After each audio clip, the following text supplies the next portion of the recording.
Для меня было очень важно найти профессиональных управленцев, людей, которые зачастую, может, не видны, мы их не знаем, но при этом, что потенциал у наших граждан в нашей стране есть, нового подхода, нового кадрового резерва.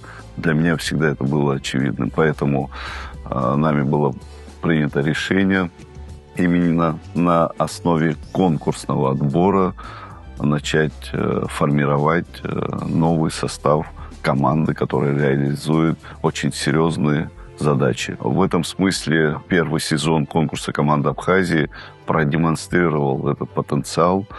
И завершая уже в этом году, я могу с ответственностью заявить, что этот конкурс дал свои положительные плоды. Сегодня в нашей команде управленцев работают выходцы из команды Абхазии, более десятка человек на высших должностных позициях. Это в качестве министров, заместителей министров, заместителей глав администрации районов.